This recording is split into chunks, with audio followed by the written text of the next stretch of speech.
This will sound like a scene from a movie. It happened for real, though. U.S. Ambassador to the United Nations, Nikki Haley, held a press conference standing next to a missile, a kamikaze drone, and an anti-tank weapon. The point she was making was this. The munitions were all from Iran, apparently proof that Tehran was violating United Nations resolutions by supplying weapons to a rebel group in Yemen. In this warehouse is concrete evidence of illegal Iranian weapons proliferation gathered from direct military attacks on our partners in the region. Behind me is an example of one of these attacks. These are the recovered pieces of a missile fired by Houthi militants from Yemen into Saudi Arabia. The missile's intended target was the civilian airport in Riyadh, through which tens of thousands of passengers travel each day. This is the latest frontal assault an American launched upon Iran, a country which President Donald Trump has kept up the fire against. Along with several major steps we are taking. The United Nations, too, is now seized of the matter. The UN Secretary-General Antonio Guterres has said that the world body has launched an investigation into possible transfers of ballistic missiles from Iran to Houthi rebels in Yemen. Iran's regional arch foes, Saudi Arabia, United Arab Emirates and Israel, were quick to rejoice. For months, the House of Saud had repeatedly accused Iran of supplying ballistic missiles to the Houthi rebels, which, in turn, were being launched against Saudi Arabia.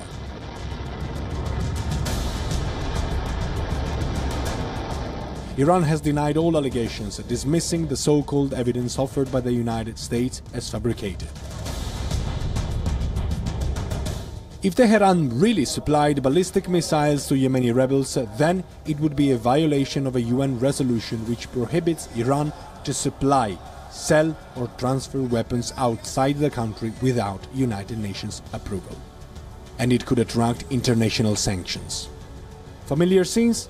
You may be right. The current situation evokes the 2003 US invasion of Iraq, after ex-US Secretary of State Colin Powell presented, quote-unquote, evidence of Saddam's chemical weapons of mass destruction. 13 years after that war ended, the world is yet to see those weapons.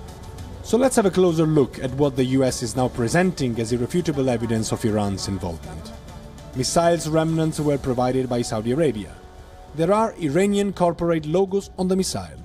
The missile has a unique Iran-made valve. Other weapons displayed had hallmark Iran designs.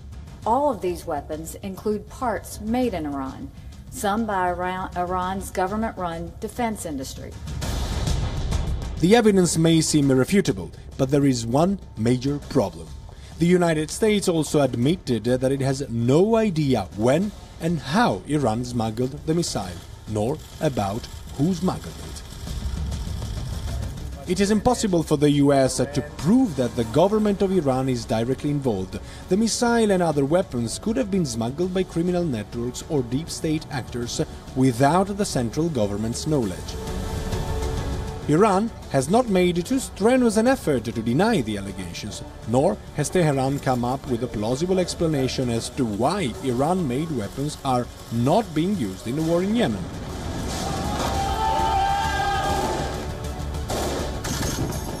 But still, failing to prove Tehran's direct involvement puts things back at square one.